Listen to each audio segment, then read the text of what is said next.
Hi everyone, good evening.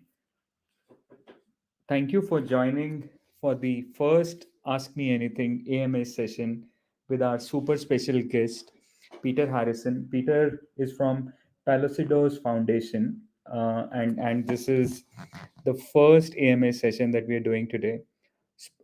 GitHub Externship is an initiative about helping young students like yourself interact with industry leaders like Peter Harrison, build upon their projects, learn from them in a live project environment. Over the period of last 1 year or so, this is the second cohort of GitHub Externship. The first cohort had almost about 70 odd interns or externs as we call them as placed in about 18 to 20 organizations. This year we are trying to take that number, maybe 3x. Maybe we're trying to do about 150 to 100 plus externs. There are about 29 30 organizations that have already come.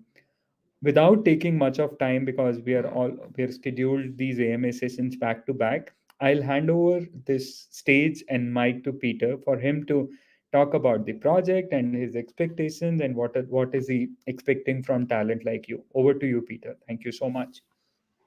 Hello, everybody. Thanks a lot for spending the time or taking the time to talk to me. I want to give you a little background about the whole project and what we're trying to do, and I think that'll give you a good idea of how to apply, etc. There are a number of things that, so firstly, let me talk about the Palisadoes Foundation. We are a nonprofit organization based in California, and we were originally created to help students in Jamaica, mostly students in the university system, get more involved with open source projects. And we started with a number of projects, and over the years, the last 5 years, we have managed to filter that down to only about three, and they're all related to Talawa. And if you have gone to our website at palisadoes.org, you will see information related to this. Uh, Talawa was created originally to try and see how we could improve the relationships between organizations, community organizations such as sports clubs, in some cases small businesses, as well as um, religious institutions and just generally community outreach organizations to have better communications with their membership and also within their communities. So the Talawa app is a mobile app. It works on Flutter, and we have tried to make it functional both in the Android world and also in the iOS world. And what it does is that it combines a number of features that I think you'd find very interesting. It has a chat function. It has a news feed. So the chat is we're trying to get that to be very similar to like what WhatsApp does. Has a news feed very similar to like Instagram. It has a calendaring system so that people can um, create events and have groups related to that. And it's generally trying to make sure that people can have a better understanding of their own communities. So there are three repositories. If you go to github.com/Palisadoes Foundation, you will see the various projects that we have. So the first one is Talawa, which is the mobile app. Then we have the the API, which runs on Node.js with a MongoDB backend, and the queries from the mobile app to the API are all done in using GraphQL. And then there is also a third repository which also has um, the Talawa admin. And so what we wanted to do is that the mobile app doesn't have all the administrative functions in there, but um, the the admin does. And I'll be sharing my screen shortly with some of the GitHub um, repositories that you can go to, and then also with the documentation as well. And then we also have a Tallow documentation website, which you should all be familiar with. So let me share the screen with you very shortly, and let me get this information for you. So let me do that right now. Mm,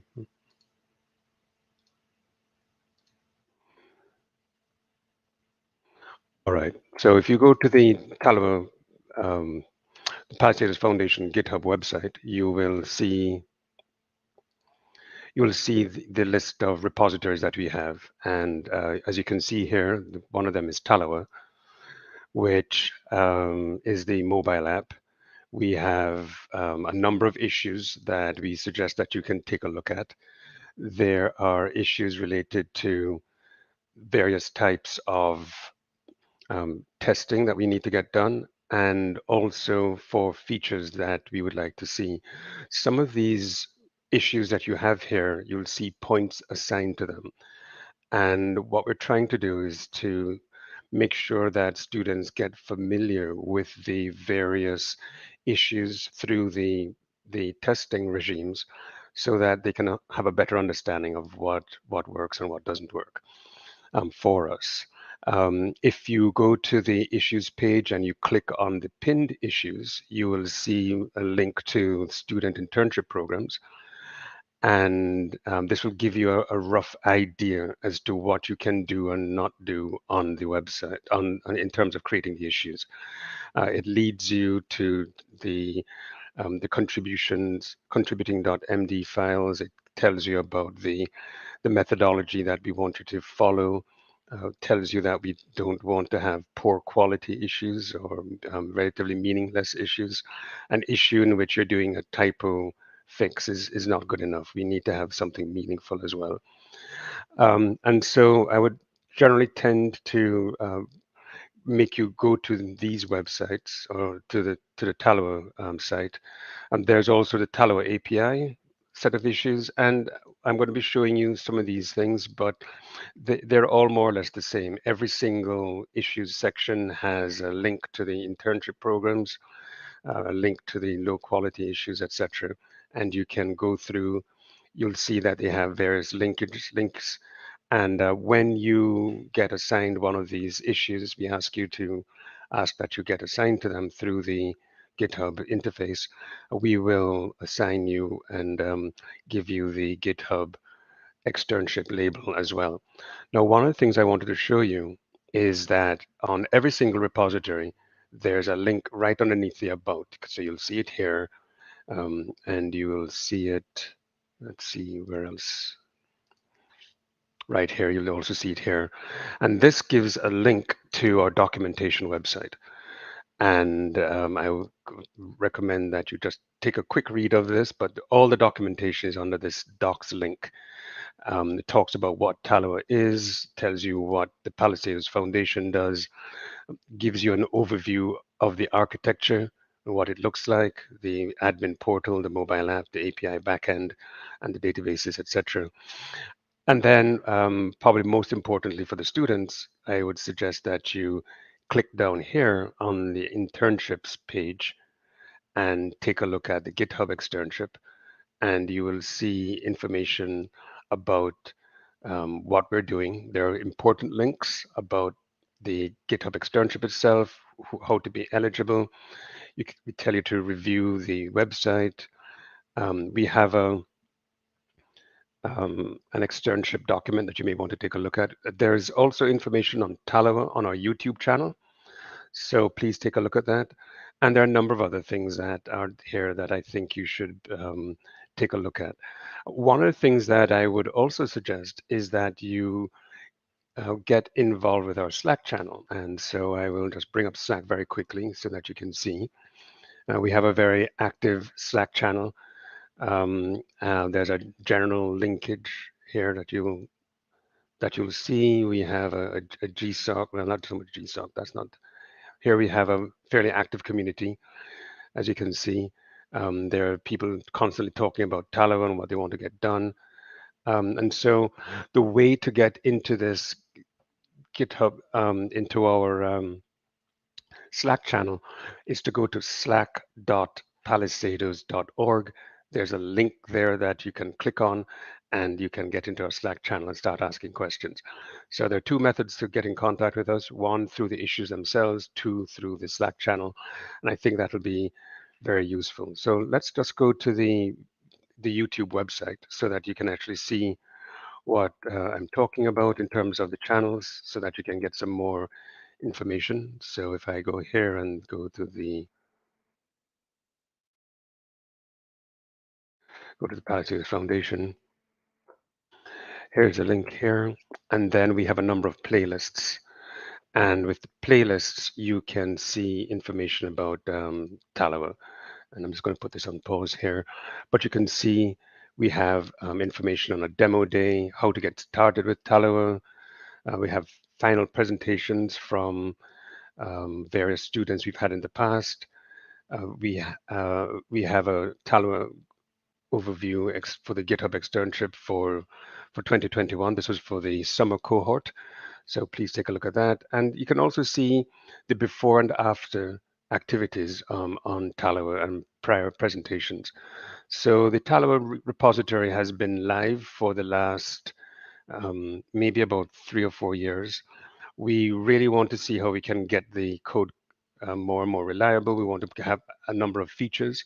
And talking about features, you can click here and we have a number of ideas. So underneath in the internship link, you click on ideas and you'll see areas that we want to have some amount of work on, or think that people can start thinking about. We want to improve installation setup, um, better chat functionality, test coverage, and things like this. So though I mentioned on the repositories having individual issues and points, um, don't be limited to that. We need to see what your ideas are. We want to make sure that these operational considerations, the membership management, event management, donations, and things like that are handled and handled well. So include these things in your ideas. Don't just say, I want to do something like this. If you have a better idea or a completely different idea, then we're we're always looking for new ideas on what we're trying to do. Um, One of the things that we've tried as much as possible is to make the environment as inclusive as possible. And one of the ways in which we've done that is through the Slack channel. Um, if you ask questions there, people will definitely answer, both existing and prior participants in the various repositories that we have. Um, when we started with getting involved with the GitHub Externship earlier this year, we only had one person based in India to help out. Now we have maybe 4 or 5 people. And so, whereas before there was a 12 of maybe even a 14 to 15 hour time difference between most of the people who are familiar with Tallow and the various interfaces and the applications, now there are people within your own time zone that you can work with. And you will see them listed as people who have approved pull requests in the past. So most of those people who have been involved in some of the closed pull requests. So let's just take a look at that really quickly. So if I change the open pull request to closed here, um, and you will probably see, if you click on any one of these links, these are the people who have been reviewers. Those would be people who would be probably participating with you in the program this year. So even if they don't get in contact with you, just go on the Slack channel and ask questions. Not everybody's in your time zone, so just if you're going to be asking questions, make sure you ask about 2 or 3 people just to be on the safe side. And I think that'll help a great deal with the experience that you've had. So I'm hoping that this is good information for you. Let me just make sure I get back to the original screen. Oops, sorry about that. Here we go. And I will stop sharing my screen. And I think that's it for now. We now have 15 minutes. I hope that you would have some questions for me, and please feel free to ask. Is there anybody there? Hi, thank you, Peter. There are many questions that have come, but I would want you to address the specific question on how would time zones be managed. Right. How would the reportage of these projects that these externs potentially would be giving to you? Very, very, very good question, like I mentioned. Like I said already, we have all the mentors that we've identified for the GitHub Externship are based in India right now. So that should not be an issue for any of the students. Um, the persons that are, if you take a look at those pull requests, unfortunately, the GitHub names, the GitHub handles don't match their names, so it's difficult to tell whether it's an Indian name or not. But they are there, and I have made sure that I've got in contact with them to make sure that they will be available to help. So don't worry about that. And they've been very, many of them are very fresh from doing coding. As a matter of fact, we have a weekly call with all our mentors, and we send out meeting notes and goals for the various mentors that we have. And so they are all very aware of what we're trying to achieve. And once again, you don't have to worry about the time zones. That issue has been completely solved for the winter cohort, so you don't have to worry. So, to everyone, we'll have Indian mentors working with you, and therefore time management would not be a challenge, as explained by Peter.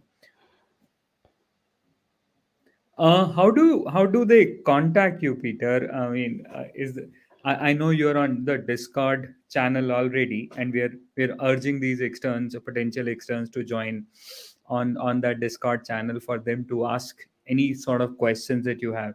Is there any other way that they can reach you? Yeah, the best way to get in contact with us is through that Slack channel. Almost everybody who has been a participant the in the projects is on that Slack channel. And just go straight to it. Once again, it's slack.palisadoes.org, and that will be where you should be taking a look at. Let's see. Can I just go through some of these questions really quickly? Because Yeah, yeah. I see a whole Organize yeah, that will yeah, save time. Right. yeah, because there are dozens and dozens of them. All right. Well, firstly, thanks everybody. So I'll go with Freena's question first.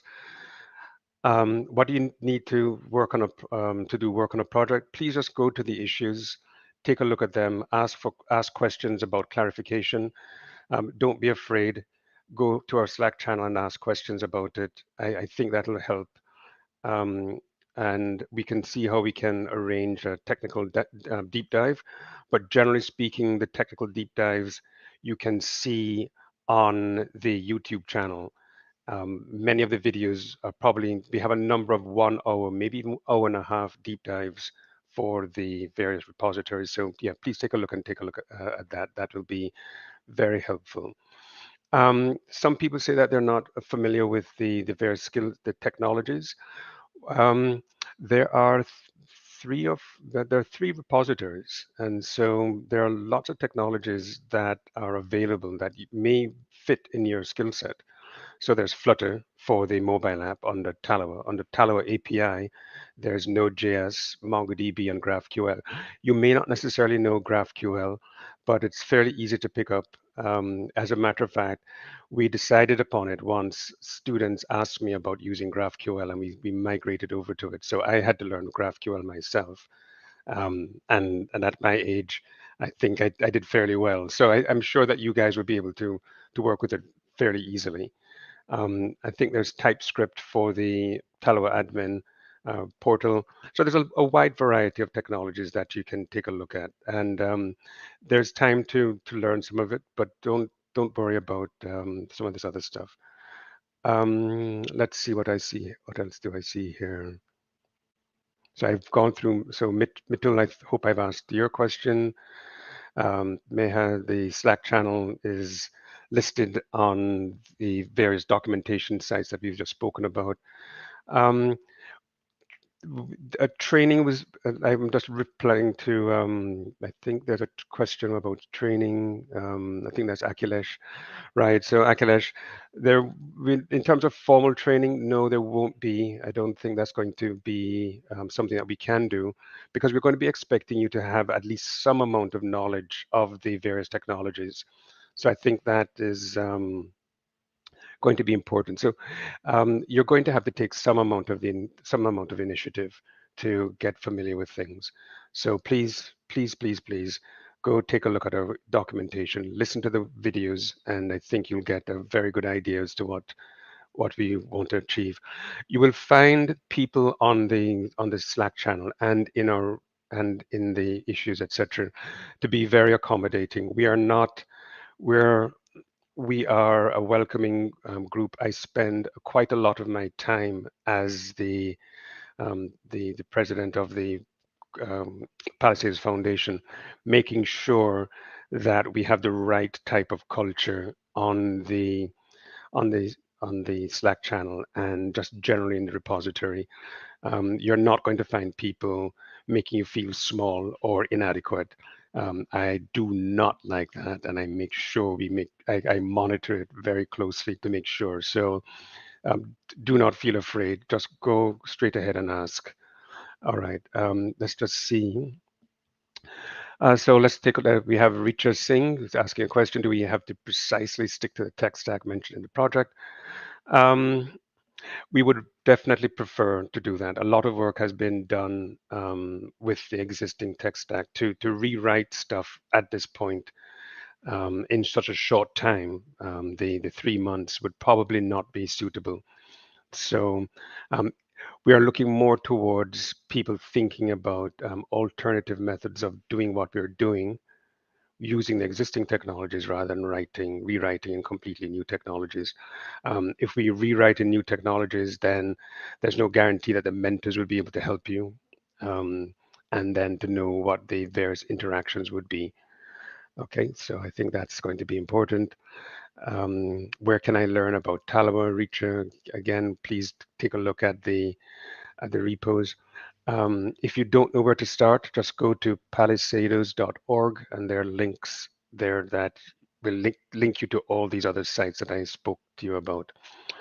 Um, all right, so Animesh, let's see what this says. A specific tech experience required.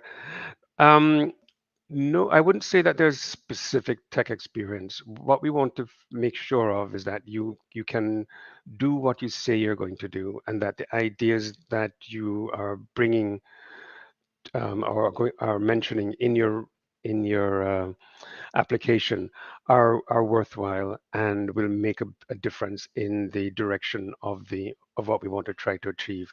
One of the things that we really want to try to achieve is to make sure that we can launch Tallow as some sort of a cloud platform in future. And the reason for this is because Palisadoes Foundation is a nonprofit, unlike many of the other organizations in the GitHub Externship.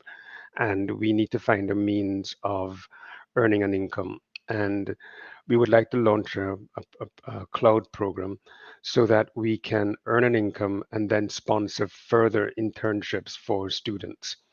And we've made this very, very clear from the very, very beginning. You'll hear it over and over again in a number of videos that you will hear online.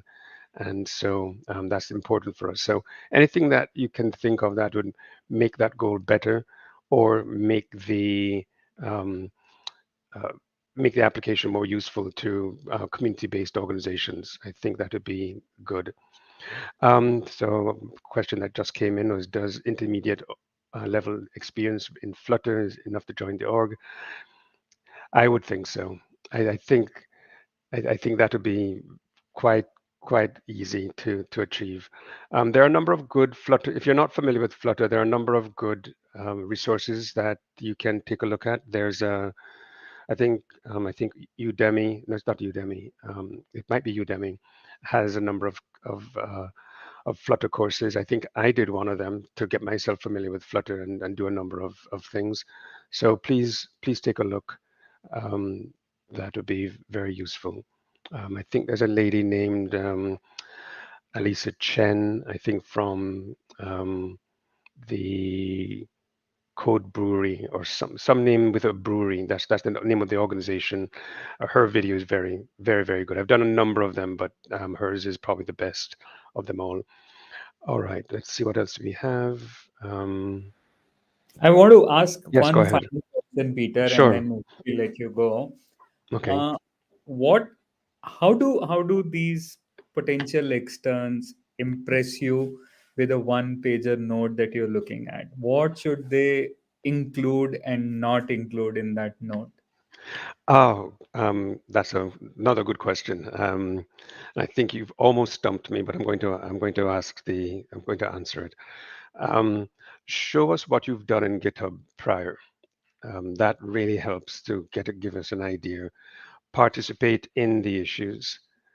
Show that participation. Make sure that the issues that you are working on are issues that are meaningful.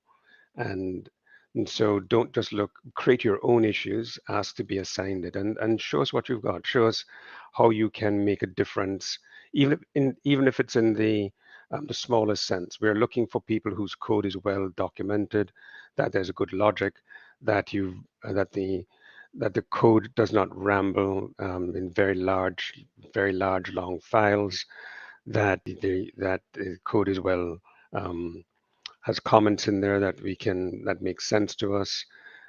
Those sorts of things are very important. And also try to, as much as possible, prove that you have some sort of a relationship with your mentors. So use the Slack channel a lot to try and get in contact with them. And once again, the mentors can easily be identifiable by looking at the closed pull requests and seeing who those reviewers are. So we're almost out of time. Maybe you could just do one more question, and then I think it'll be great. Yes, Vedant, that's exactly who it is. Angela Yu from the App Brewery. That's the that's the one that you want to be looking at. Thank you very much for letting me reminding me about that. Okay. Yes, you can mention your own projects related to the tech stack, um, and maybe even do something that would be also good if you can do screen captures and maybe have that included. Links to a YouTube video of your screen capture might be useful as well. That will also help. So we only have 2 more minutes, and I know that the GitHub Externship guys have to go to another call right after this. But thank you very much. And I hope this information has been very good for you. And I really hope that you can apply and make the best of it. Thank you very much. Thank you, Peter, for your time. And I know it's very early for you. Thank you so much for joining us today. And we'll keep doing these more sessions and keep you engaged. And these externs, I'm sure, would learn from your experience immensely. Thank you so much. Yeah, there's one last one. I haven't done any open source contributions. What do I do? Start making an open source contribution to the Palisadoes organization right now. And don't stop. Don't wait. All right. Thanks a lot, everybody, and goodbye. Thank you. Bye.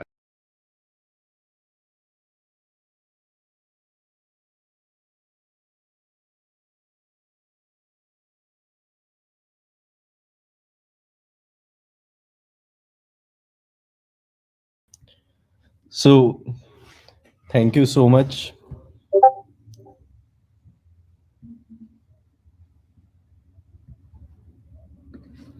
Thank you, Peter, for your time. And it was a great learning from you, as always, you gave to us. Now, I would like to take you through the submission process. Like every every student is asking us like how to submit a proposal, how to write a good proposal. There are a couple of things that I just wanted to put in the chat as well. So let me first share my screen and tell you like how the extern come and you know share, write a good proposal and submit on the externship portal. So let me know once my screen is visible. So this is the dashboard, right? And everyone who have got approved from our side will see here as a message of congratulations, your application has been approved. Now, as I already applied for one, now three more organizations I can uh, do apply, and these are the organization projects. So here is the long list of the organizations who are looking for good interns, and this is an opportunity for you to give your best and submit the best proposal. So you might have ended getting the best project to work in next 3 months from January 10 onwards. So this was Peter, and let me take you through an example randomly. So this is something Appwrite, okay? So Appwrite, they've given like 7 projects and asking you to like build an EML SDK or something like that. What you need to do, just go thoroughly with their project, what they are asking for, and and create an issues over their GitHub repositories, or the other organizations who are asking for a proposal, create a proposal in a detailed manner and tell them about like how 3 months you're going to spend with them. Like these are the timelines on which these are the issues I'll working on. Apart from that, there's a apply button on the right hand side when you can see. So first of all, you just tell them about the technology stacks you are familiar with. Just mention very limited number of uh, technologies you are familiar with. We don't need you to write the entire long list. Apart from that, how why do you want to apply in this organization? So it's just an impression creator for organizations to select the best candidate. And if you have additional info, just create a just and upload it. And in an issues, if you have created, download that file into a PDF, add your resume as well as your past achievements, etc., and upload it here. Once it's done, so your submission we have got, and we will let you know, and once the application period is over. So now let's not waste more time. I'll hand it over to Rohit from here.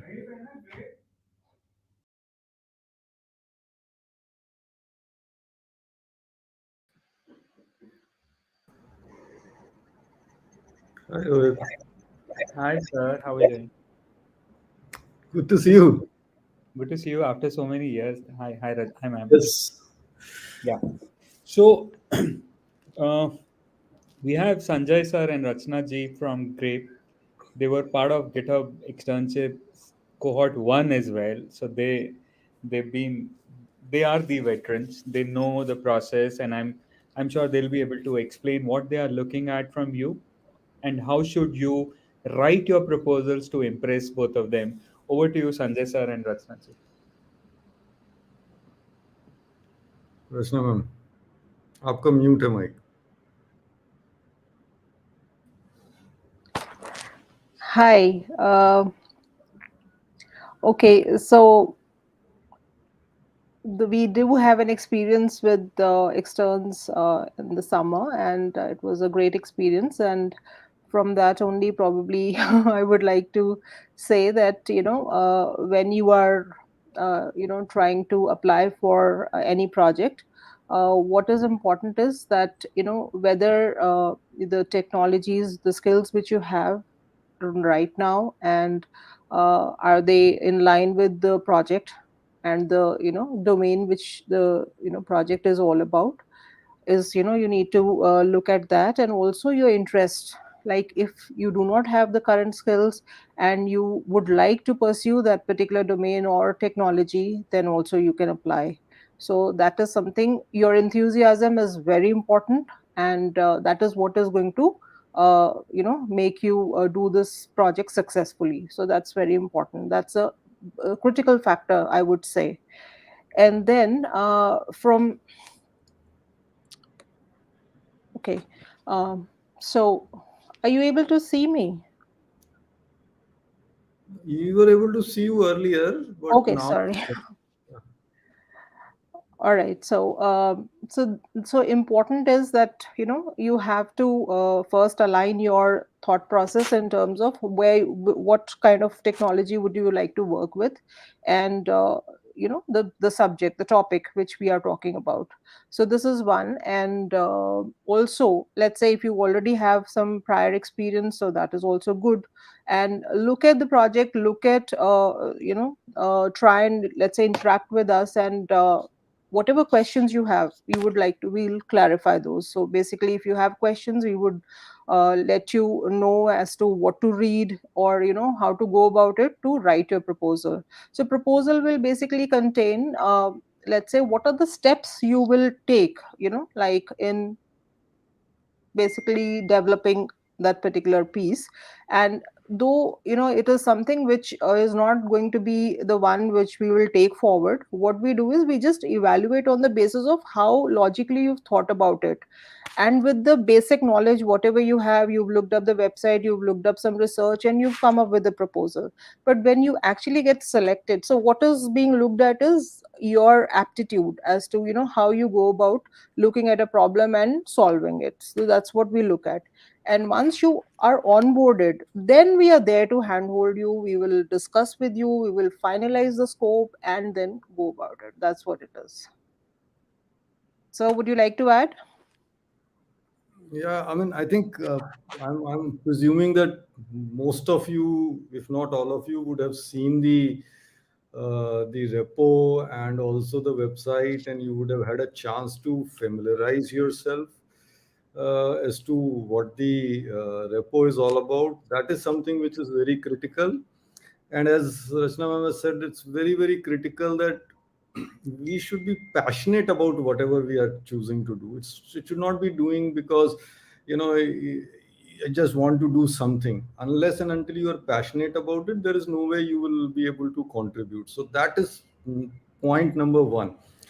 Skills may be little less, little more. That's the next step. But first thing is passion about the topic, about the subject, and the idea that you want to pursue, right? So for example, if there are three ideas that we have talked about, only when you are deeply interested about it, only when you really want to learn something in that area and you want to really contribute, then only you should venture into this. Otherwise, don't try to do things only for the sake of doing it. So that is how I would like to say. And I would like to leave it open for all of you who can then come up and ask questions.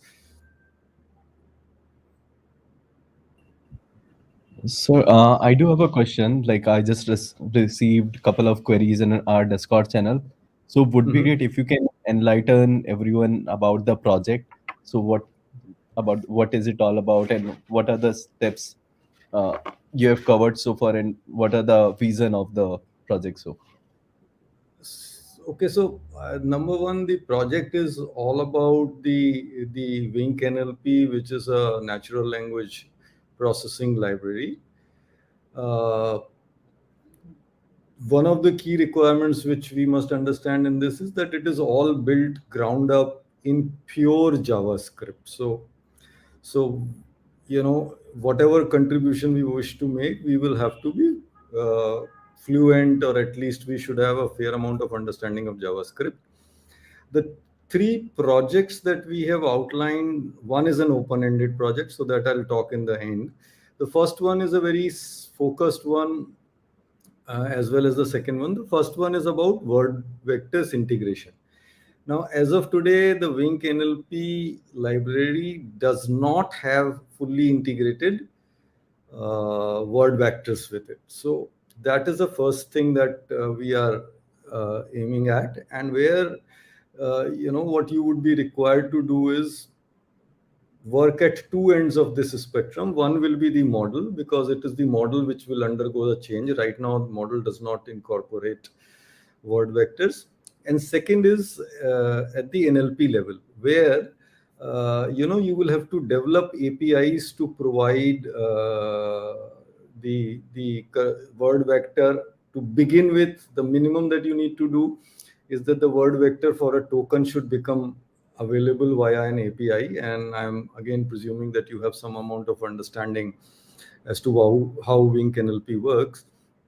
And then subsequently, if time permits, then we would like that you also focus on computing vectors for sentences as well as for the entire document. So that's a very, very brief summary of the first project. And the second one is about extraction of keywords. This is something which is slightly different from the normal approach. We are looking for a language agnostic keyword extractor. So it will be largely based on an intense algorithm that we will possibly adopt through some of the state of the art research and implement. So this is going to be a pure algorithmic work, whereas the earlier one had a mix of model and certain degree of algorithmic work. And the third project that we are talking about is where we are saying that you are absolutely we're looking for your ideas as to how you could add either a new feature or a new showcase around WinkNLP. So these are the broad three projects that we have in mind. I hope it gives some picture to everyone. Yeah, Sagar Kaushik, while I have not worked in P, but I do have some ML experience. Should I apply? I think before that you will have to be open to work and develop code in JavaScript. If that skill is there and you're willing to learn all of those things, you can surely apply.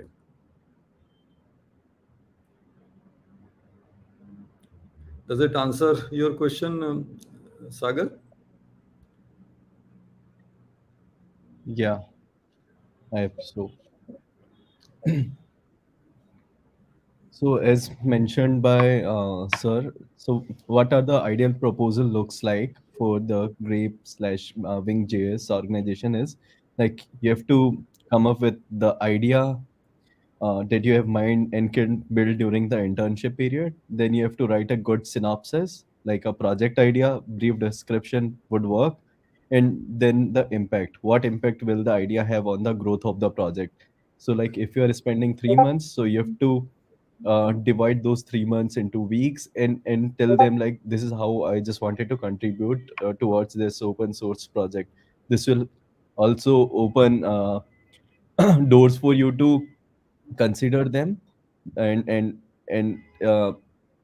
apart from that like the next step is like execution plan. If you can send them in a detailed weekly like task sheet, like this is how I am going to perform, as well as your technical competencies. Apart from that any related work that will help you to understand your skill set uh, from the mentor's perspective. So suppose mentor to know about your efficiency and skill level. So as is there anything would you like to add, sir?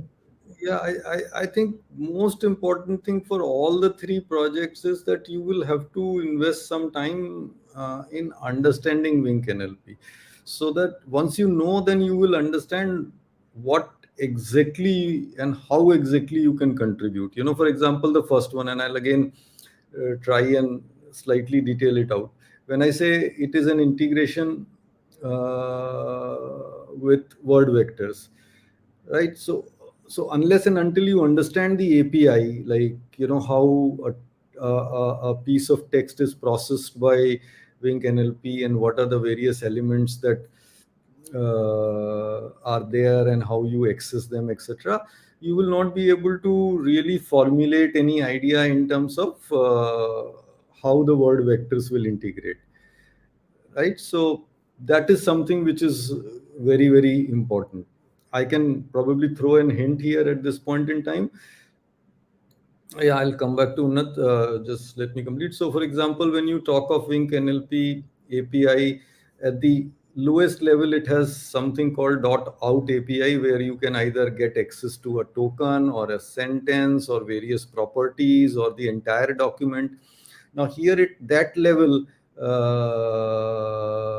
you have to really figure out a way to integrate word vectors. For example, if I can, maybe let me figure out if I can show to you, share, and I say screen, and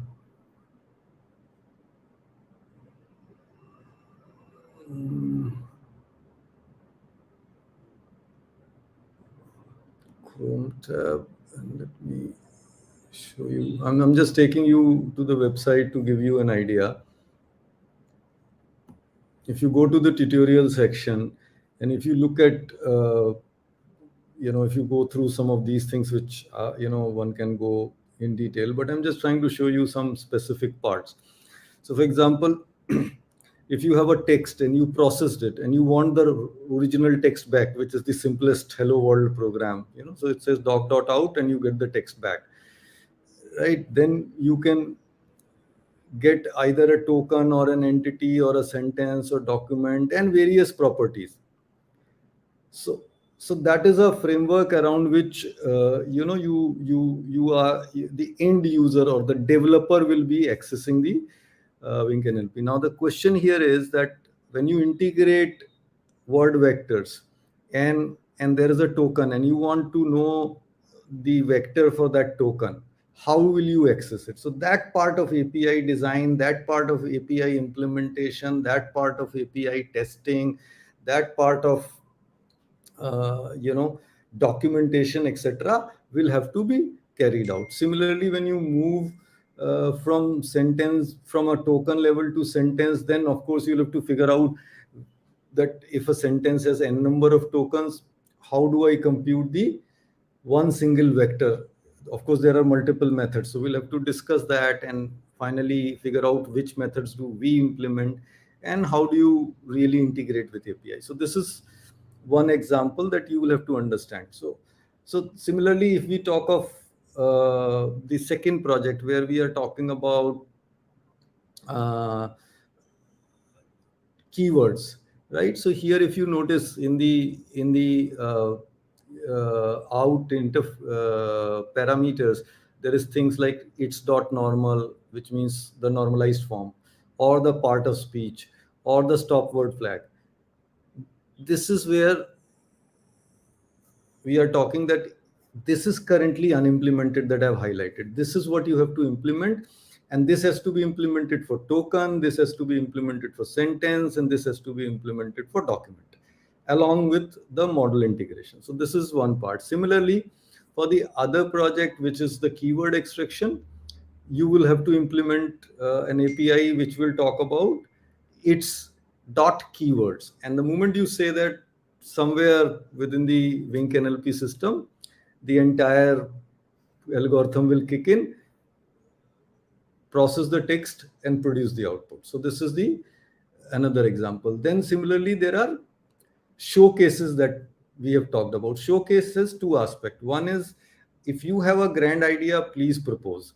Or you can look at some of the things that probably we have already built. For example, I don't know if I can show you something like this.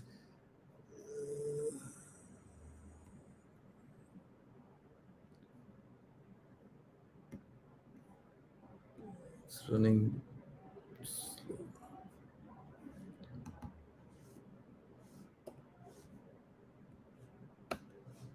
So here, what you see is there is some problem. I don't know what is happening here. Anyway, the way it works is that whatever you enter, it will analyze and it will produce automatically the sentences, the words and tokens. It will perform sentiment analysis. It will do whatever is involved, and basis that it will perform the analysis. Similarly, there is another one that, let me try and show you. It automatically attempts to extract the timeline of an article in Wikipedia. So if I just say, so for example, look at this. What it has done, it has extracted the New York City article from Wikipedia, and here is a timeline which is visually created using Wink NLP, that when was city created, what are the key events in the city, the entire timeline. If you would see this, it will generate. So these are the kind of showcases you can build. In the last cohort, there was a showcase which was built, and I will try and showcase that to you. Yeah, so there was a showcase which was built, which was a writing assistant, where, you know, as you enter, it will keep highlighting suggestions for a either if there are mistakes, it'll try to fix. If there are better ways to write the same sentence, it will automatically suggest, and so on and so forth. So this was something which was built by one of the externs during the last cohort. So that is how you could go and look at things. I'll come back to the screen. There was some question which I missed. Unnat had asked some question. I don't know where it has gone. I'm again losing it. I just got it momentarily and it went off. What should we expect from the transition, as many packages are quite readily available? Unnat, very good point. This is one of the reasons we chose to do it in JavaScript. This is a language which is used by a largest number of community. If you see the top language on GitHub, let's say today, it is JavaScript, right? And it is it runs on multiple platforms, whether it is browser, whether it is a server, or whether it is mobile. It can run on any platform, right? So that is one of the reasons we chose that let's develop something which is in this arena, and that is where it brings a real value to the community, and community is able to use it across. Let me try and show you some of the other ideas. Just give me a second. I'll share my screen.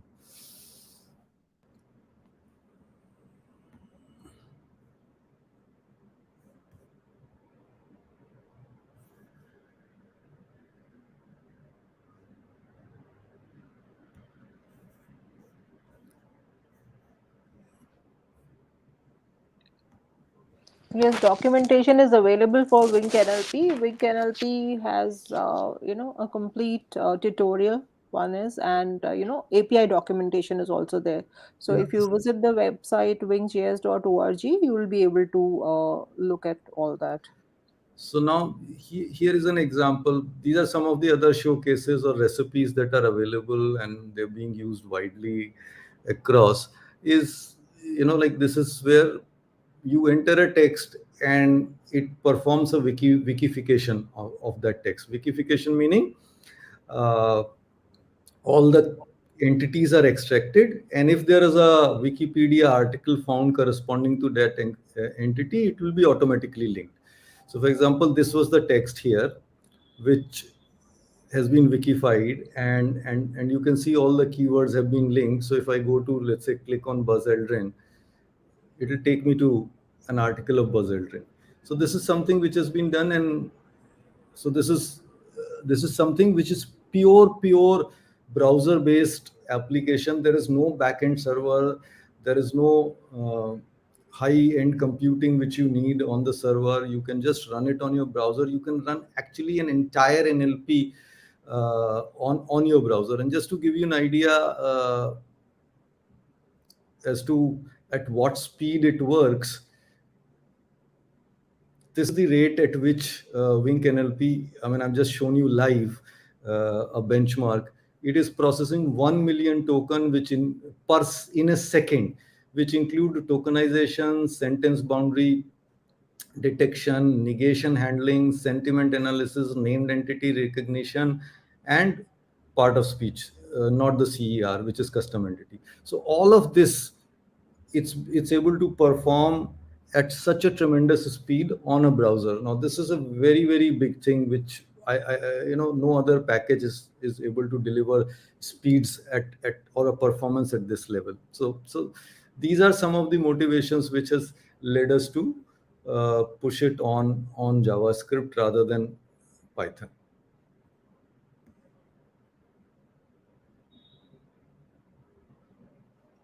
I hope I've been able to answer Unnat.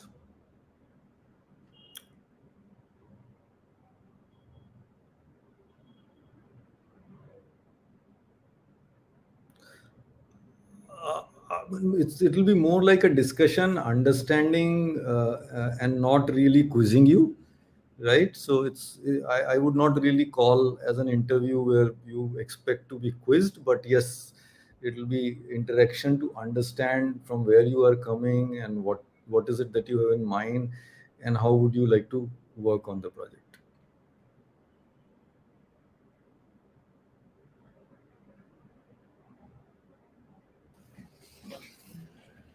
Thank you so much, sir.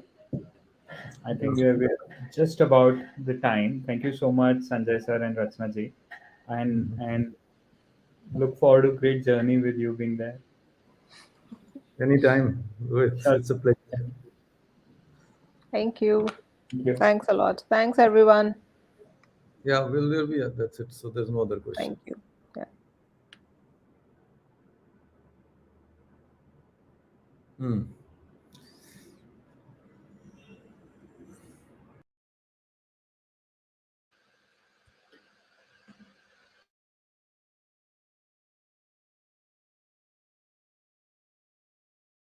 Hi, next up, Aditya. Aditya is from Appwrite. So I'll give you a brief introduction about Appwrite. Appwrite abstracts the complexity and repetitiveness required to build a modern backend API from scratch and allows you to build your secure apps faster. Little bit about the mentor. Aditya is a DevRel engineer at Appwrite, senior student pursuing a computer science and engineering at Amity University, Noida. He has work experience of 2 years, worked and has worked on various technologies such as .NET, Microsoft Azure, and has been empowering tech communities as an MLH coach, Twilio champion, Gold Microsoft Learn student ambassador. Phew. Over to you, Aditya. I want to just kickstart this conversation by saying, talk more about Apprite. Talk about lot. We've heard a lot about the culture that you're trying to build. So maybe shed a light on the culture, and then introduce the project. You have multiple projects, so stage is all yours. Thank you. Thank you so much, Rohit. Hi, everyone. Hope you're all doing well. I'm already seeing a few hellos in the chat. So, hey, always great to be here with all of you. I'm Aditya. I'm here with Appwrite. I'm a DevRel engineer. And first of all, a huge shout out to all the past presenters. And the ones coming next. We've got some amazing organizations, and we're really happy to be joining in and partnering at the GitHub Externship this year. Now, Rohit mentioned a bit about Appwrite already. Appwrite is an open source backend as a service solution that is there to really make your life as a developer easier. So I'm going to be sharing my screen, showing a little bit about our website, a bit about our GitHub, and then take us through to our projects because there's quite a bit that we have. So I'd love it if you folks hang around and keep throwing in your questions there. So I'll take those in as they come, or at the end. Either way. I think it should take me just a second to bring up my screen. Yep. So Appwrite is, as I mentioned, a backend as a service solution that's there for web, mobile, and Flutter developers. And as you can see, we've got quite a variety of offerings with Appwrite that help make your life as a developer easier. So we've got our own offering for databases, for storage, users, geo and localization. Functions is a really cool one. You can have serverless functions here with Appwrite. We've got our own console. We've got a lot of security centric features. So this Appwrite in itself is it's a really cool platform, and it's very easy to get started building with. So all it takes is really, a Docker command to get started, and then you can just install your SDK as you go forward. So I'd really appreciate if you folks go check out our website as well. And if of course you have any doubts around Appwrite, we've got our Discord community that I'll be sharing a link for very soon as well. All right. Now, as I mentioned a little about Appwrite, um, we've been an open source organization from the very beginning. Appwrite really started a couple of years back as an open source project. That's how our founder Eldad launched it, and um, you know, I think for us, Hacktoberfest was the time that really helped us gain a lot of traction, helped us find a lot of contributors.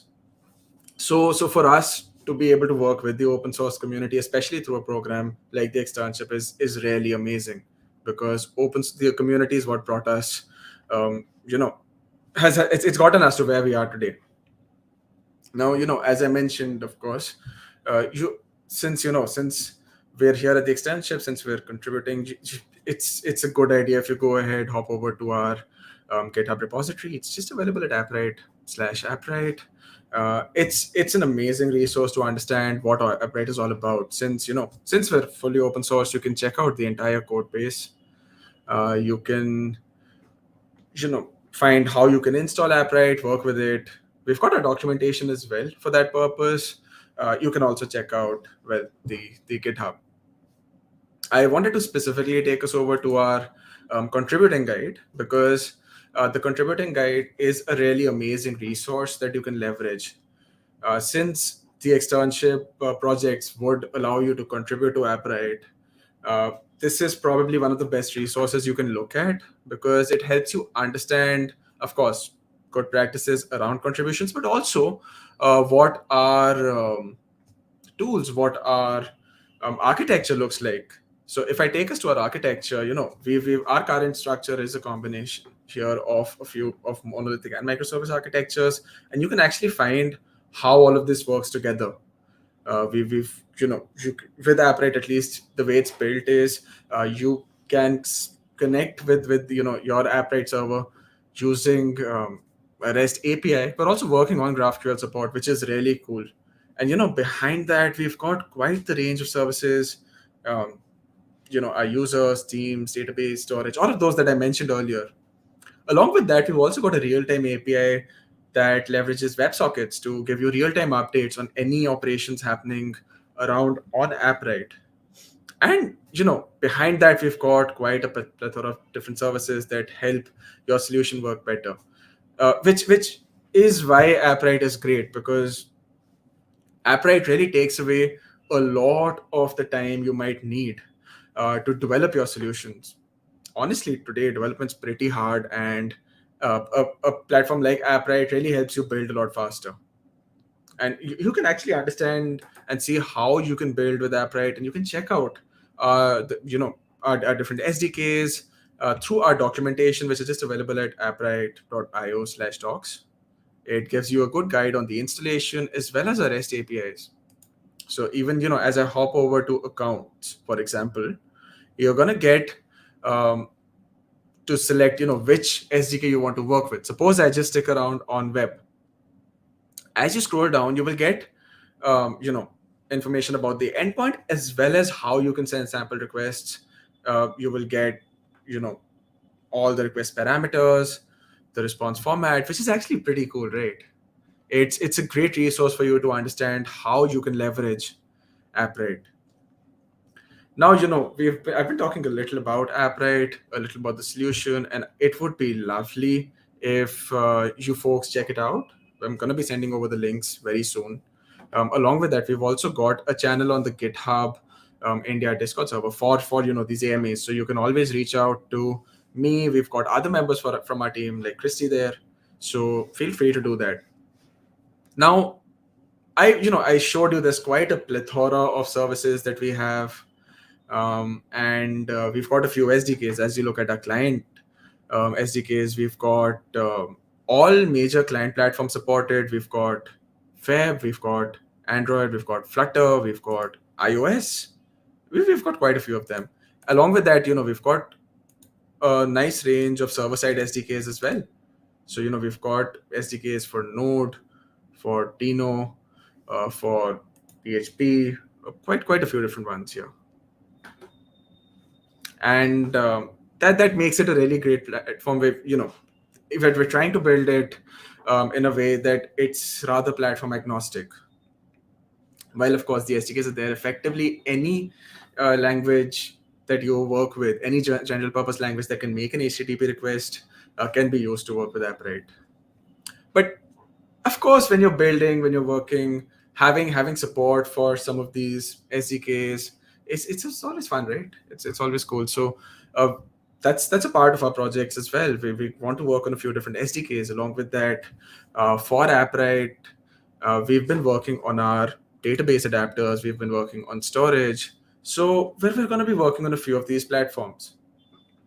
On that front, now that I've talked a bit about Appwrite, I've teased a little about the project. So I guess it's a good time to hop over to the externship website. So I'm just going to do one thing. I'll open the externship website here. All right. So, we've got the lovely externship website. I always love looking at, there's so many amazing variations of Mona, the Octocat. It's always fun to see those. From here, if you navigate just to organizations, you will be able to find the different partner organizations. And Appwrite, well, starting with this, just up there at the top. So if you check out, if you want, if you look at the organizations page, you can check out the Appwrite website from here as well. This would take you directly to the Appwrite website here. Along with that, you can learn more about the projects we have by clicking on Learn More. So as you can see, we've got 7 different projects here. Here's a little description of what Appwrite is. The GitHub organization is available here. And you can find the tech stack that we have this time around. So a few of the main really important technologies that we want you folks, all the applicants, to be aware of are PHP, Twig, and PHP Unit. Along with that, Elm and Julia are going to be really essential in a couple of these projects, as you can see here. But definitely, PHP, Twig, and PHP Unit are going to be ones that are really important because Appwrite as a solution is actually built using PHP. So having awareness of PHP is going to be really important for us. That being said, I can now jump in a little more, into the projects to understand what these different projects are. All right. So we can start off with the Utopia Acme client. So, as I go ahead, as I look at this particular project, now I talked a little about Appwrite. I didn't mention as much about Utopia.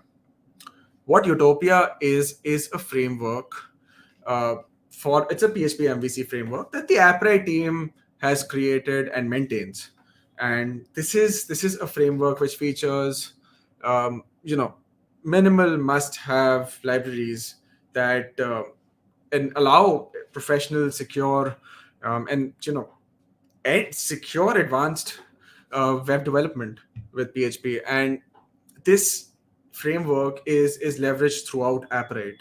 Even as you look at the Appwrite repository, as you look through the code, you're going to find a lot of references to Utopia, and you can actually find Utopia, Utopia's GitHub organization here as well.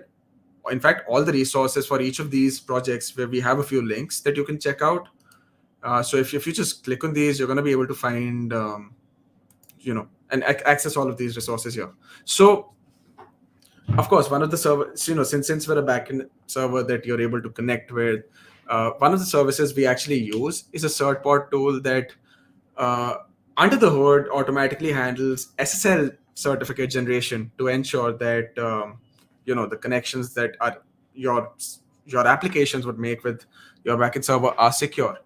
And what we want to do is, I think one of the projects here is to build our own Acme client, which would be able to create and maintain SSL certificates within the Utopia framework. Because what we want to do is we want to make Appwrite as dependency free as possible. So one of the projects we have here is an Acme client. So for this particular project, the necessary tech stack is PHP and PHP Unit.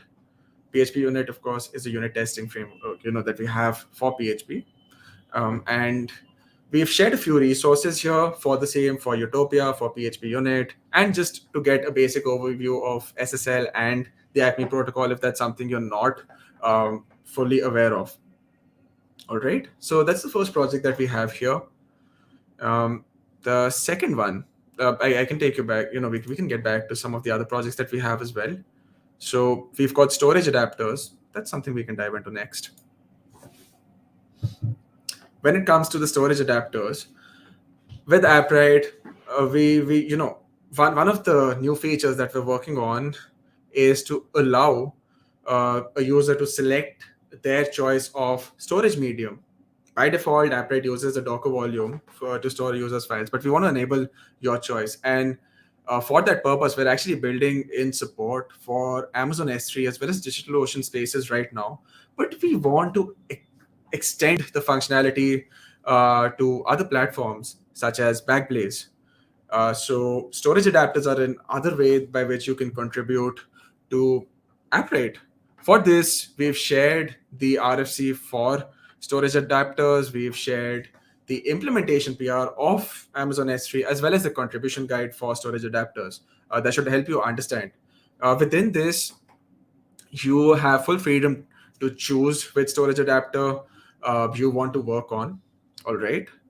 So you can look into that and prioritize accordingly. Similar to storage adapters, we've got Appwrite. We have our database service, which currently uses MariaDB and provides a NoSQL wrapper to interface with this database. We convert NoSQL style documents and collections to tables and rows under the hood, but we want to allow developers to use their favorite database when working with Appwrite. So at this point, we've been looking and we've been working on a few different adapters beyond MariaDB.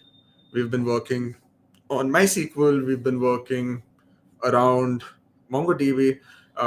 And these are details you can find on Appwrite. But we want to extend these offerings further to support Postgres, to support CockroachDB, to have single store or Apache Cassandra. So that's another amazing way by which you can improve Appwrite, add a database adapter that would enable developers to work with other databases of their preference. Again, we have a few resources here that you can have a look at. The Appwrite docs are there. We've got a link for our MySQL adapter, so you can actually check that out. We've also shared the databases adapters interface to help you understand how these adapters are being built, as well as the contribution guide. Aside from that, we've also added links to the 4 database adapters that we've mentioned here, so that you can have a look at those, understand how these databases work. And for this, as I talk about the tech stack, we're going to see our first little extension here, aside from PHP and PHP unit, as compared to the other ones that we had. So for this one, we would love for you to have some experience in the database of your choice, of the one that you want to contribute around. So that's going to be there. All right. Now that we've talked a little about our Acme client, our storage adapters, and our database adapters, we've got 3 different projects around a few functional programming languages for which we'd love to see SDKs. Now, I already saw a query around from Dhruvi around Julia, because we have a project around the Julia SDK. So I'm going to hop onto that first, considering our projects for the SDKs are rather similar in nature. I'm going to talk about these languages definitely, though. So first, I'll just jump into the Julia SDK explanation to help you folks understand what contributions we're looking at. All right. So with Appwrite, I showed that we've got quite a few different SDKs. We've got a few for the client. We've got quite a few on the server side as well. But building an individual SDK for each language can actually be rather cumbersome. It can take a lot of time, right? So we actually use an SDK generator for generating our SDKs. What we do is we have an open API specification, and we actually we use Twig templating to generate code from this specification. What this allows us to do is maintain multiple SDKs, and with ease, so that whenever we have any updates, we're able to ensure that they remain in sync, or even as we add any new endpoints. So for the SDK generator, we're actually hoping to see a few new SDKs here as well. I've talked about it in the context of Julia. Along with that, Elm and Erlang are two other languages we'd hope to see proposals on. Now, when I talk about these SDKs, what we do hope to see is some sort of experience with these languages as well.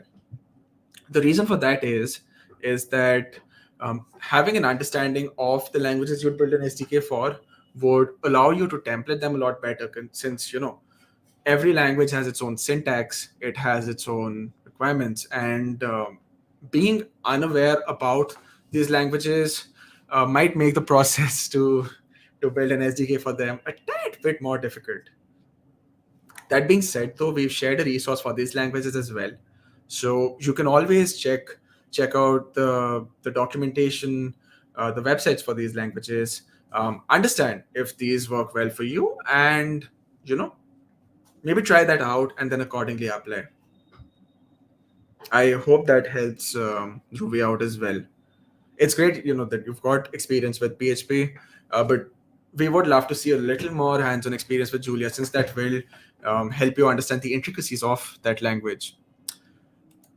The same would go for Elm and Erlang as well. Elm is actually a really cool web framework that uses Elm, which is a functional language that really compiles down to JavaScript. And Erlang has been around for a while. That's another functional programming language that is often used for concurrent real-time systems. Julia has been growing quite a bit. They are, again, another general purpose language that allows you that have a lot of amazing use cases within the scientific computing space. So these are three languages and platforms that we were really excited about, and we'd love to see SDKs around them. So we've looked at 6 different projects here, but what if you have a really cool idea that may not be a part of these 6, but you feel would be a great addition? In that case, you can actually propose your own project. If you have an idea for a feature, we would actually love to learn more about it, to understand what idea you have in mind. And if we believe that it is an idea that can really enhance Appwrite, impact the way it is used, we would love to see you work on these ideas as well. So now that we've talked about the different projects, I want to take a little time to showcase how you can actually contribute, and you can propose these ideas to us. So for that purpose, we actually have an RFC repository on the Appwrite org. I see it's already here in the resources for propose your own project. So I'm just going to click here directly. But it's the repository is really just Appwrite/RFC. And we actually use this repository for any new features, proposals, and designs for Appwrite. And as you can see, we've got a lot of different RFCs that have been added here in the past. Some of these features you will actually see in Appwrite right now as well, that these are being worked on. So like I mentioned, storage adapters, we've got the RFC for that here. GraphQL I mentioned, that's being worked on at the moment as well. And this is the channel that we use for our RFCs. And the fun thing is, we've actually got the entire process of how you can create an RFC on this repository as well.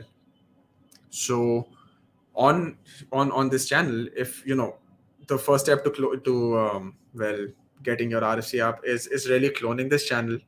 After that, you can check out the template that we have here, the format for how you can name it is of course mentioned here, by replacing the 000 and by incrementing the previous RFC in the repo. After that, you should start filling up the RFC template here. So if I just hop over to that, I can showcase what we've got happening here. We've got our entire format here. You can have the title, implementation owner, and we've given a few instructions as to why as to how you can fill these up. You can also add an issue here based on whether we've actually got an existing issue on the Appwrite main repository as well. So here is where we would love to see you folks start talking about which problem you have. This would really be the project you're choosing to work on. And after that, we want to see you share how you can design and how you would like to see a structure for the contribution you want. Next up, we've got other information around documentation, unresolved questions, prior art, future possibilities, and you can actually check out all of these different how you can work on these in some of our other shared RFCs as well. So I think considering we had a few of the SDKs, let me show you the RFC around our command line SDK. So as I show here, the command line SDK saw work at the end of 2020. Here is a little summary of what this RFC is trying to focus on. We have an explanation of the problem statement, a design proposal, which shows this file structure. There is focus on the documentation, a little focus on tutorial, unresolved questions, a lot of different aspects, right? This was an older RFC though, but it should give a little idea of how these RFCs are supposed to be built. Now, if I want to show a more recent example, let me show you the one for our response models. Since we have been working on adding proper response models to the different APIs that we have. So we've got a few different examples that you can look at. This one here would also show you how the design proposal should look like. And I hope this helps you folks understand how you can create a proposal here for the ideas you choose. Now, once you've gone ahead and built your proposal, you can go ahead. You can go create a pull request from on this channel here, on this repository here, and once your PR is raised, you can we will have a look at it. We will share feedback on it, and once all the comments are addressed, we will mark whether it's ready for design or whether we have changes or whether we're rejecting it. And once that's done, we will start focusing on your on the idea. Once it's marked ready for design proposal, I know there is going to be a field where you need to share information about the proposal on the externship platform as well. So for that purpose, once you create a PR or create your RFC, you can print the same as a PDF and share that with us. So if suppose if suppose the response model file, if this was your RFC, you can just print screen and share a PDF of that with us.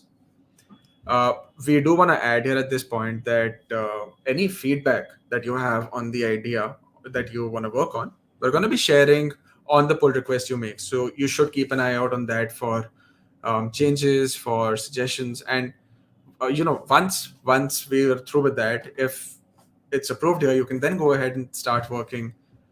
So that's really going to be how we select who's going to work on which idea and which ideas we will be working on throughout the externship. So that was about our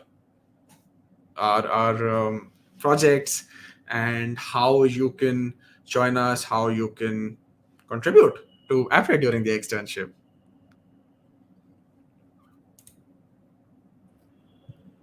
Hi, thank you, Aditya. There are one or two questions. I don't know if you've addressed them or not.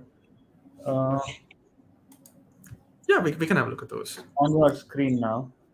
Sure. So I think I saw Dhruvi's question earlier as well.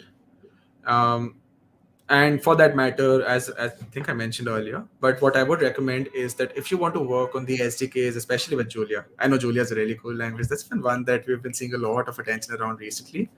It would be great if you can go ahead, look at the Julia documentation, try out working with Julia. And we've actually added a link for the Julia website on that project as well. Under resources, so you can just click on that and hop over there. And the reason for that is that since we use an SDK generator, we use Twig templating to build these SDKs, having awareness of how these languages work, intricacies of their syntax, would actually be really beneficial. So it would be great if you can focus on that a little, as you go ahead and as you propose this idea. Right. I wanted to ask, and this is from my side, Aditya.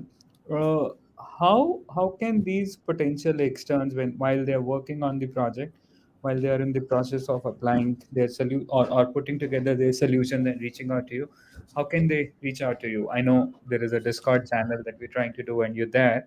If you could also tell them how best and how what's the best platform for them to reach out to you.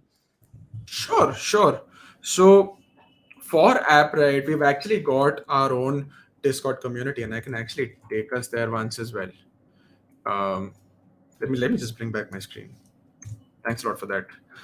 So for Appwrite, we've got our own Discord community that anyone can join in. It's an open community available for all. And for that, I believe my screen should be up now, right? I guess, yeah. So all you have to do is go ahead to appwrite.io/Discord. And if you do that, you will be able to join our Discord server. All right. You'll be able to see an invite here. We recently crossed 5,000 members as well, which is awesome. So once you go ahead, once you join the Appwrite server, you will find a plethora of channels that you can access, that you can work on. All right.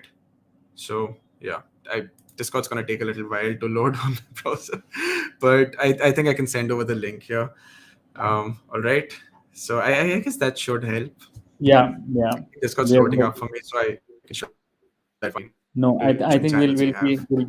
be able to guide these guys onto your channel and the Discord GitHub channel, so that if they have any sort of queries, we'll be able to address and seek answers from leaders like you. Thank you so much, Aditya, for your time. Awesome. Sure. Yeah. Thank you Thank you. so much.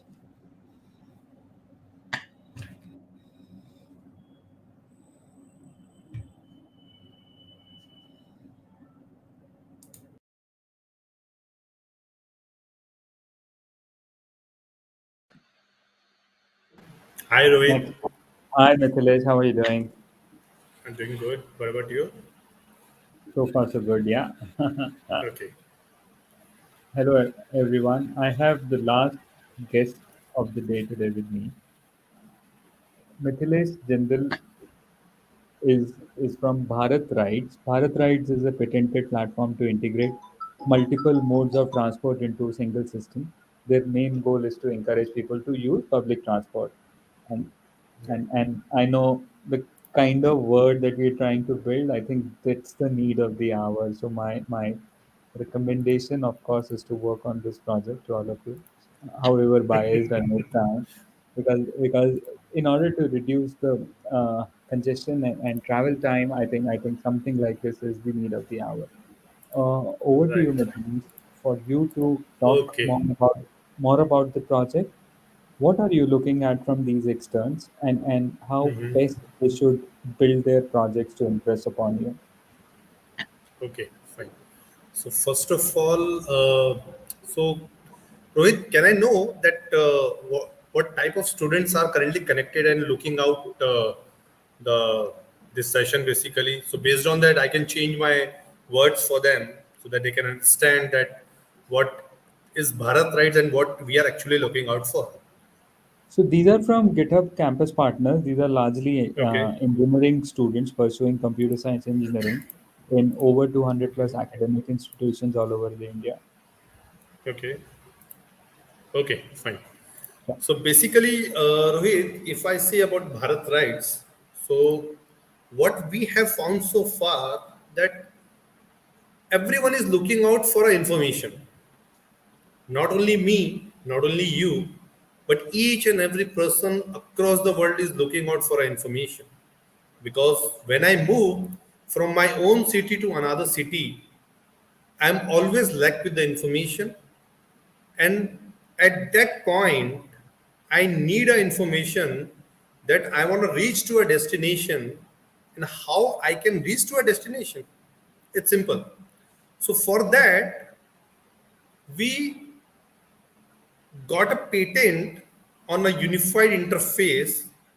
Basically, I'll show you the patent right now before starting the actual PPT.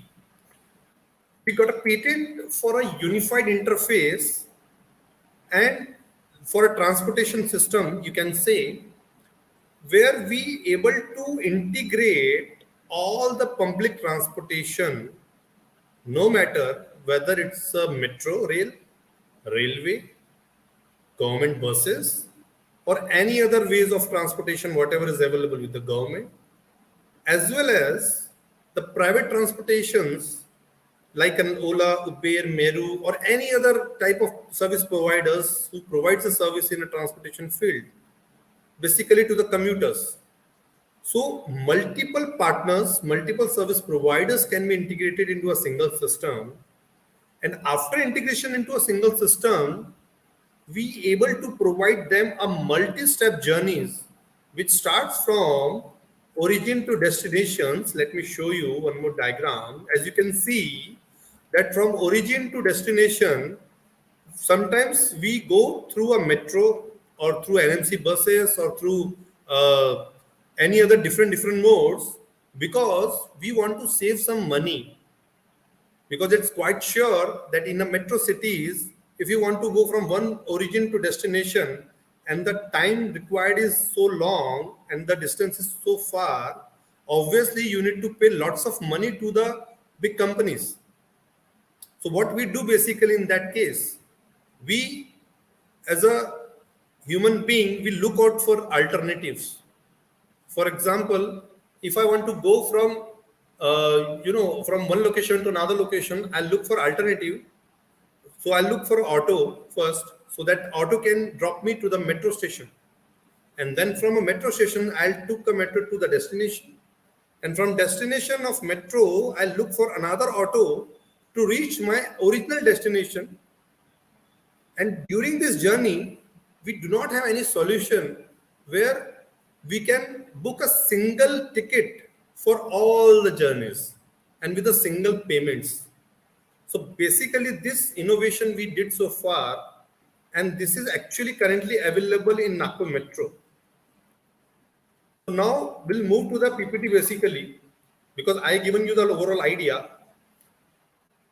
You can see if you go without a Bharat rights, what's the issue is, as I said, longer time, journey planning more complex and more tedious, because you do lots of comparisons, lots of up and downs, search it on a Google, search it on another apps, and then you do some rework on it, and then you take a ride to the destination. But when you go with the Bharat rights, obviously you will get a journey planner, and along with that a booking also, and with a single payment. So I know that in most of the cities, I think you already heard about multi-modal integration. So this is actually all about the multi-modal integration. I know these are the benefits, so I won't read that right now. I already shown this image to you. I think it clearly says what this Bharat ride is all about. And this is another example that if we have a multi-step journeys also in that metro, and also NMC buses, and also the autos in between. So any multi-step journey, whether it's a 2-level, 3-level, 4-level, 5-level, anything can be decided by our system, because it's so intelligent that he can give you all the combinations, no matter how many providers are integrated into a system. Now, So this diagram actually gives you a very better idea that we have integrated lots of service providers who provide the e-rickshaws. So Bharat will give you an example that this e-rickshaw is available, but this e-rickshaw is from which company, that Bharat will not show to you, because Bharat is basically doing an integration of multiple system providers to give you the seamless journey. So the company doesn't matter. The matter is the commuters, the general public should get the best information, and through that information he can actually reach from the origin to the destination. So this gives you a better idea of Bharat rights. Now, one question will always raise up in the minds of people. I think Rohit, you also will ask me this question later on, but I have answers to it before you ask me that question. That if you accept a payment of a complete journey, how will you distribute? How will you able to know that how much amount you will distribute to the each providers, each service providers? So let me tell you that since we went to the unified interface, we have also achieved a solution where whatever the service providers are integrated, it can be separated automatically by the systems. So any payments we receive, we know very well from the execution of the service that out of 200 rupees, 20 rupees belongs to which service provider. So it's very easy to distribute between the service providers. And this is the main thing we heard from lots of companies when we shown this presentation. So I told you before you asked that questions to me. And along with that, what we added in the Bharat rights is, as I said, the lack of information is the major reason that people are facing lots of issues when they move from one city to another city. So not only we did the booking stuff, but we have added lots of informations required for a journey, whether it's a metro, bus, flight, railway, and all are on a real-time basis. That means if you are in a Delhi and if you open a Bharat rights, so you will get the timetable based on your city only. Same will happen with the flight, same will happen with the bus, same will happen with the metro. That means according to your GPS locations, the app automatically changes itself, and based on that, it shows you the information. Similarly, there are so many utility zones, because if we went to another city, we always thought of that, okay, I have a time right now, I should go to some park or some mall. So all this information are also available in this application. It automatically detects based on the GPS locations. So you can, you don't need to look for any other alternatives. Bharat Ride has all the solutions to it.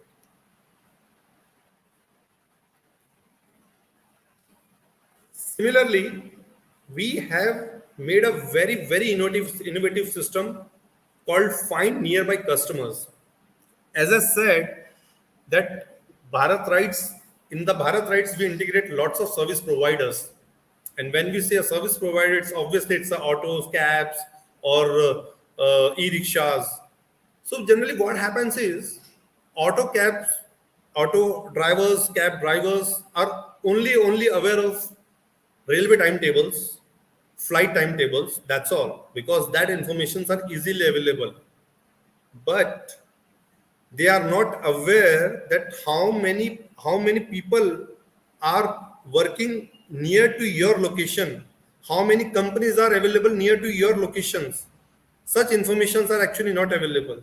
So what we did is we have collected a lots of data of companies from each locations, as well as the number of employees working in the companies, and we are showing to the drivers according to the time, according to the GPS locations. So the driver partner can know that if I want to get some customers myself, I should click on the Find Nearby Customer, and it will show up to the nearest 2 kilometers area all the companies which is going to get closed soon. So obviously the employees will come out and will try to get some autos. We'll try to take some autos. So we are trying to connect the demand and supply to each other. So this is also an innovative we did in these Bharat rights. Secondly, we found one issue inside when we did some observations, that there are so many people who don't know how to use a smartphones, and that people are coming out from a metro and always look for a nearest auto stand where they can take up an auto, or they look for some taxis. But imagine a customer service team which is staying in metro stations, if they can help a commuter to directly book an auto on behalf of that user who doesn't hold any smartphones.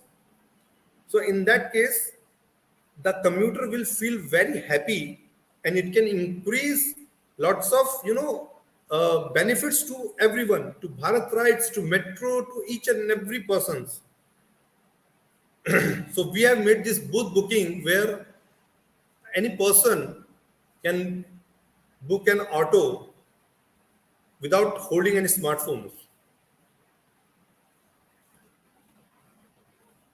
Along with that, we also created a very, you can say, a rewarding journey for the users.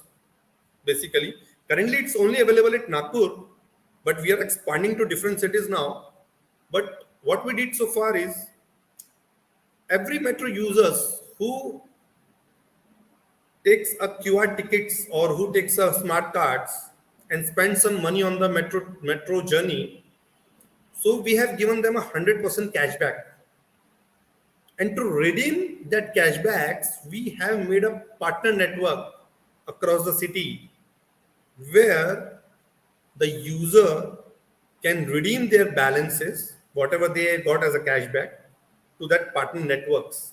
And we have maintained that a daily needs item should also be available, and the luxury item should also be available.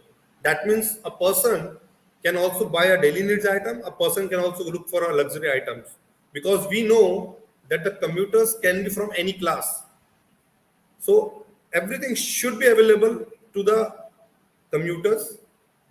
So we have made this network, and everyone is taking benefit of it. So it means whatever you do, a journey in a city, you get 100% benefit and reward out of it. So that's all basically. If there is any other questions, maybe Rohit, you can ask to me, or maybe. I have one or two questions for Char. Sure. So, when these young externs will apply for their internship opportunities with leaders like you, what are you expecting them to put it in the project? I mean, how should they impress upon Mithilesh to land up these internship opportunities? Okay. So basically, there are two types of opportunities. The first is to understand that how the scenario across the city is working. For example, if person is from Delhi city, so he knows how the Delhi is working, but when he will look into the ground report, then he will find out that there are so many issues, so many problems available, so many lack of informations are available, and how we can improve it. So that opportunity is available as a first opportunity. The second opportunity available is in terms of a technical system, the IT system, because if we get lots of issues on a ground report, but how to implement on a unified interface, how to improve it, a user experience, how to improve the technical system so that it can maintain the huge loads which is generated while using a mobile applications. So these are the two major opportunities. So if I know that what type of students are going to apply, based on that, I can give a much more better idea on that. No, so for these are young engineering students who would apply Okay. onto how they envisage the product and the project, and Right. they will couple it with their ideas and thoughts Exactly. and codes to you, saying, why you should consider them to kind of work with you, and Right. they should learn from you, and that's the Right. way it will work. So your project shall be taken into the consideration by these young developers. They will Right. submit a project report to you as their application about what their thoughts are, how do they see solving it technologically wise, and Right. then they will try and impress upon you for you to select maybe three, four, two of them and work with you.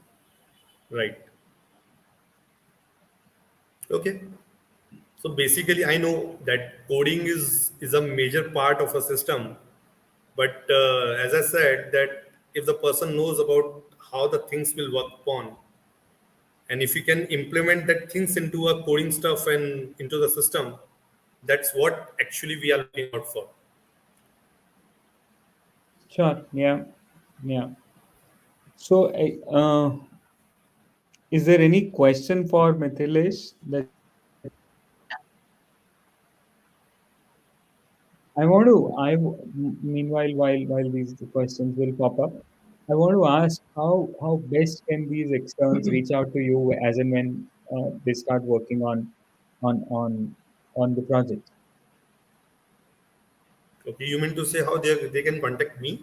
Yes, sir. Okay, so I basically, hope I'll share you the. I hope you're there on the Discord channel by now, the GitHub Externship official Discord channel. Actually, I think I have No? not registered on that. I Okay, don't know. we'll Yeah, ensure that you're there in next yeah, half sure, an sure. I'll hour. do that. I'll do that. Huh. And Sure, I'll then do that. what we are trying to tell all these young externs is to ask and interact with leaders like you onto the Discord, and as and when they have any sort of query, they reach out to you, get answers, Sure, and start building onto the project. sure, sure. So I think no one has any questions. Yeah, I think owing to the time, it's a dinner time. Maybe that's a reason. So thank you so Okay, much, Mithilesh. And what we'll now do is to drive a lot of queries onto the Discord channel for you. okay, Sure. Thank you. Thank you. okay. Yeah, thank you. Thank you Thank everyone you. for joining us today. We have similar Yeah, set of leaders coming in tomorrow. Please be there with us. Thank you so much for your time today, and I look forward to have you tomorrow. We have three organizations talking to uh, or addressing you all tomorrow: Umosity, Deep Source, and Frappe. We start at 7 p.m. again. We look forward to have you with us. Thank you so much. Bye. Good night.